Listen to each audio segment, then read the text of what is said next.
Hi guys, welcome back to the channel. This video is going to be about manifestation. How I manifested what I wanted, even though most people said it was impossible, and my advice on how you can too. So I was following along Marisa Peer's advice.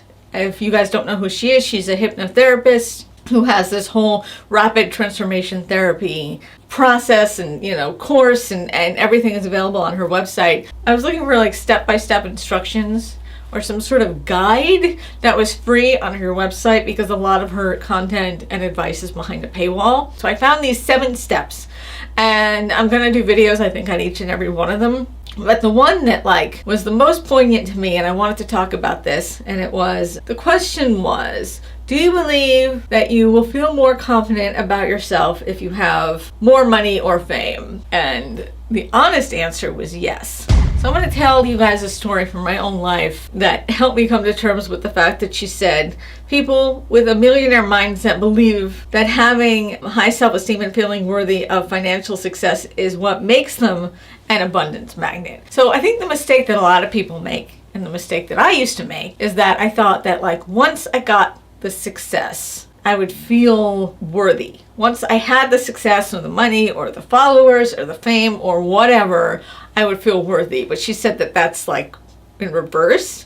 You have to feel this high level of self-esteem, and that's what brings it to you. So most people are thinking about success backwards. So, the key is feel successful and then you'll be a success magnet. That's easier said than done, and I'm going to use an example of my own life to talk about that. A couple of months ago, I had been submitting to every literary agent I could to try to find a home for my new novel. I find one literary agent on her manuscript wish list, which is a list of things that they want. She wanted a book based on Taylor Swift lyrics. Check, that's my book. She wanted a book with complicated family dynamics. Check, that's my book. She wanted a book with complicated mother and or sister relationships. Check, that's my book. There was 10 different things that lined up with my book. And this was the first time, and me and my husband have been trying for years to get our work out there. This was the first time in a decade where either one of us got a request from a literary agent to send the full manuscript. So I sent the full manuscript and I am on cloud 9. My sister-in-law comes to visit. My sister-in-law was like, that is amazing. No matter what happens next, the fact that you got an agent to request the full manuscript is a huge success. You should just be happy about that. The next day, driving in my car, running errands, the agent finally answers. And it's a no. And I was devastated. 4 days. I was devastated for days. I mean, for 2 weeks, I was moping around. I was like, this was my absolute best shot at success, and it's over. And I felt like my writing career was over. I felt like I had blown it. I felt like, just this soul-crushing disappointment was how I can describe it. It's the only way I can describe it. So then I was watching Marisa Peer's videos and going through these outlines and the steps and this belief system that you have to really believe in yourself before you get the success. And when the agent requested the full manuscript, I was on top of the world. I thought I was the best thing ever. I was floating on cloud 9. I was so happy. I got the rejection after she requested the full manuscript, and it was I suck, I'm terrible, I'm awful. And so then I'm reading, over this material, and I was like, I should not be judging my self-worth or my abilities as a writer or all my future success on one rejection. That's ridiculous. I decided that that feeling of being on top of the world when I got the maybe, I decided I was going to remember that feeling and hold on to that feeling. And I'm going to submit to a bunch of publishers that take unagented submissions. And so I was, having these ups and downs, and it was going to be, yes, I'm happy, and then no, I'm not. So it wasn't just that constant of being on cloud 9, holding on to the good feeling.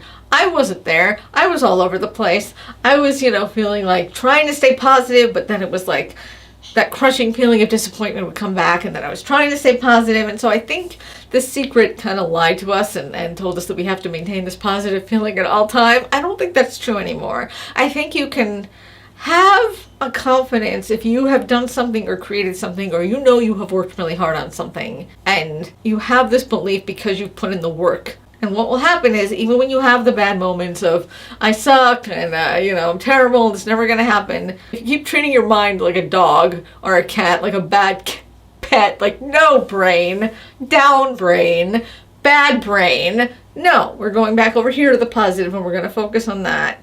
Even though it's a tug of war, if you keep focusing on the positive and holding on to that feeling of self-worth, it really helps to manifest success. And 3 weeks after I submitted to this publisher, Burroughs Publishing Group, I got an email saying, we want to publish your book. And it was not only we want to publish your book, it was we're open to all future books you want to publish. And I told the president and CEO of the company about the book I'm writing with my husband, and she was open to publishing that so I can get myself and him published. And so it was just like this roller coaster of craziness. But the point is, and I think this was a good example for what Marisa Peer was talking about, like, hold on to that feeling of self-worth. Like, whatever moment that you had where you felt really good about yourself, or someone gave you a compliment, hold on to that feeling and really remember that feeling and what it felt like in your body. And then keep reviewing that memory in your head as much as possible, especially when you start to feel bad about yourself. Hold on to that feeling and that memory of the person saying something nice and that feeling of like confidence, and see if it helps you guys manifest too. Because according to Marisa Peer, this is what she said: when you truly believe that you're worthy and you truly believe that you deserve success, that's when it comes. And I was, of course, waiting for the success to happen before I could feel good about myself. But you have to do the opposite. Feel good about yourself, know your self-worth, believe in yourself, and that's when it will happen. That's when it happened for me. The day I got the news that this book was getting published, I was in the worst mood, just like the worst mood I could possibly be in, because that day I'd woken up to yet another of many agent rejections in my inbox. So I wake up to another agent rejection. My husband wanted to go to the movies with our friends, and I didn't want to see the movie that they were going to, so I decided I wasn't going to join them. So I dropped my husband off at the movie theater, and I am just in a mood. I'm just like, you know what? If these agents are never going to take a chance, I'm done. I'm done with this. I'm done with writing. I'm just going to focus on YouTube and shooting and editing YouTube videos for my channel and your channel. And if you haven't checked out my husband's channel where we do movie reviews, please go over there and subscribe. So I'm just in a mood, and he's just like, okay, sweetie, yes, you're just in another bad mood. I'm going into the movie theater to be with our friends that are not in a toxic mood, and I will see you later. So he gets out of the car and goes into the movie theater.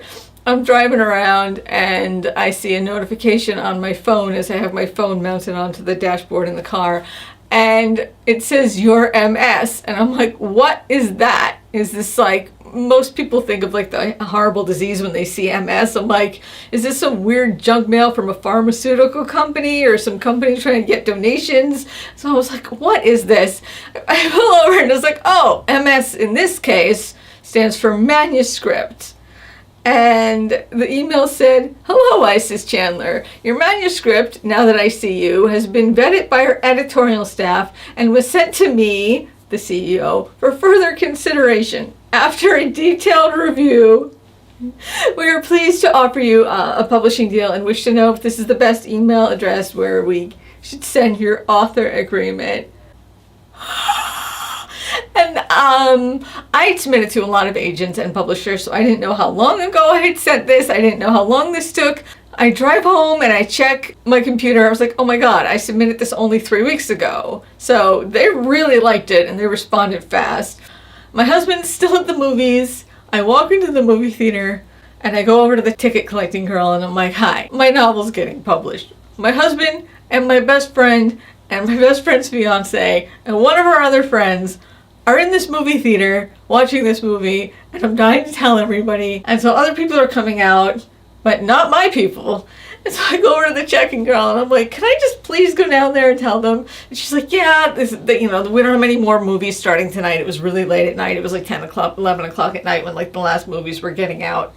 And so she let me go in, and I walk into the theater And I see my husband seeing me coming, and he just has this look on his face like, oh God, what? Because his phone had been buzzing, because I had been trying to tell him the good news. I know it's kind of rude to call someone during a movie, but this is like once in a lifetime, life-changing good news, okay? So forgive me. And so I walk in, and he looks at me, and he knows his phone was going off. And he's like, what? What? Did you crash the car? Was there a fire? What happened? What's wrong with the car? And I just handed him my phone, and I let him read the email, and his like face just like lit up like a Christmas tree. He was just like, okay, good, awesome, you know?